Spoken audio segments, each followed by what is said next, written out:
Only Sky presents The Urgency of Secular Values by Adam Lee. We are the rising secular generation, and the world needs us now more than ever. The most significant, most overlooked story of the 21st century is the meteoric growth of the non-religious, also called the nones, as in none of the above. Our numbers are rising every year, to the point that for the first time ever, Americans without membership in any house of worship constitute a majority. The millennials were the least religious generation in American history, until their successors, Gen Z, broke that record and set a new one. In many other Western countries, these trends are even further along. The nones don't all share a philosophy or belief system. Some are atheist, some are agnostic, some simply don't care for organized religion, and some find the whole question irrelevant to their lives. What we do have in common, more so than you might expect, is a value system, a morality that puts human needs and human happiness first. This is in contrast with traditional religions, which teach that the highest virtue is obeying the rules they claim to be God's will. This might align with human well-being, such as charitable giving or aiding the poor. But it might not, as with blasphemy laws that punish people harshly for speech which supposedly offends God, or natalist theologies which demand that women bear as many children as possible, regardless of whether they're capable of caring for them, or violent theocratic dogma which demands that believers subjugate or kill the infidels. I'm not arguing for a simplistic dichotomy of secular values good, religious values bad. People whose morality comes from religion can be perfectly kind and decent. The key difference is that secular values, followed consistently, will always be good for humans, whereas when religious values are good for humans, it's only by coincidence. Why we need secular values now. We live at a perilous moment in history. The world is facing a multitude of crises that secular values are uniquely well suited to handle, while religious values either have little to say about these problems or are actively making them worse. Thankfully, the non-religious surge has arrived at precisely the right time. Secular values could be our salvation, but as we hurtle towards the tipping point, it's more urgent than ever that non-believers speak out and assert their power. Secular values, COVID.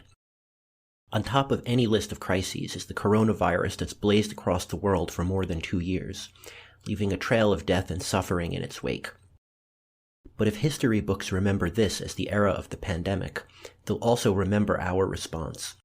We rolled out an arsenal of safe and effective vaccines in record time, especially RNA vaccines that were created with revolutionary new technology.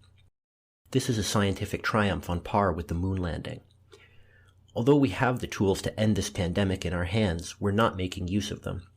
Instead, because millions of people refuse the shot and then predictably get sick, hospitals are swamped, doctors and nurses are exhausted and burned out, people with other medical needs can't get care, and the immunocompromised are at risk from rampant community spread. Anti-vaccine ideology springs from many sources, but the biggest one is religion. In the US, many believers, especially white evangelical Protestants, refuse the vaccine because they believe it's the mark of the beast, because they hold the fatalistic belief that God sets the time of everyone's death and no one can change that, because they're confident in faith healing if they get sick, or simply because it aligns with their near lockstep political convictions. People with secular values don't look to the heavens for deliverance or believe our fate is out of our hands. We trust science to determine the best way forward, and our behavior bears that out. According to Pew data, atheists are the most vaccinated demographic in the US. If more people shared this secular value system, COVID would have been vanquished already. Secular values, climate change. An even bigger crisis is looming. Climate change is cresting like a tsunami, and in the next few decades it's going to come crashing down on humanity.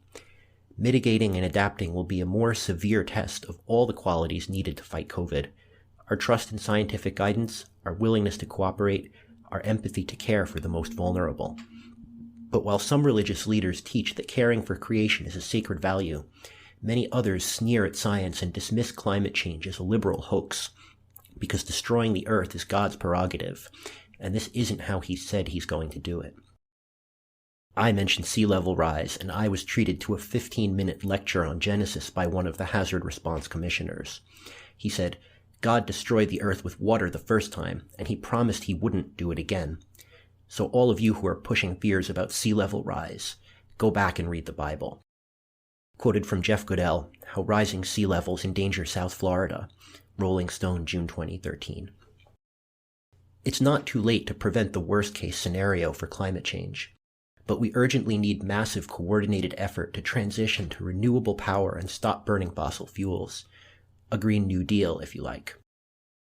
And just as with views on vaccination, the non-religious overwhelmingly support necessary measures to protect the world where we all live, whereas religious believers are much less likely to say the same. In some states, religious right elected officials have sought to prevent people from even mentioning climate change. Secular values, democracy. There's no nice way to say it. Democracy is threatened in the West. The January 6th Capitol riot, led by extremists who waved Christian flags as they battered down the doors of Congress, was shocking evidence of religion's sharp anti-democratic turn. It was an eruption of ugly sentiments that have bubbled among the swamps of the religious right for a long time. Christian nationalists failed to steal the 2020 election, but they're gearing up to try again, and there's no guarantee they won't succeed next time. At the same time, the courts are packed with right-wing judges prepared to bless voter suppression laws, curtail reproductive choice, and grant unprecedented privileges to religion. They've embraced a vision of permanent minority rule, where white Christian men hold power regardless of what the ballot says. In contrast to this theocratic vision, secular values offer a fierce defense of democracy, real democracy, where everyone has an equal vote, not America's archaic system, which grants disproportionate power to tiny states and thinly populated rural areas. Secular values assert that no one has privileged knowledge of the will of God, and so the only fair way to govern is for all of us to reason together. We have to steer our course through democratic consensus, not an arbitrary assertion of power by one person or sect. We have to make decisions on the basis of reasons which anyone can examine for themselves, and we have to reform or overthrow any system of government that's designed to prevent this. Will secular values win? It would be comforting to believe that secular values will inevitably win out in the end, but history has no foreordained outcomes.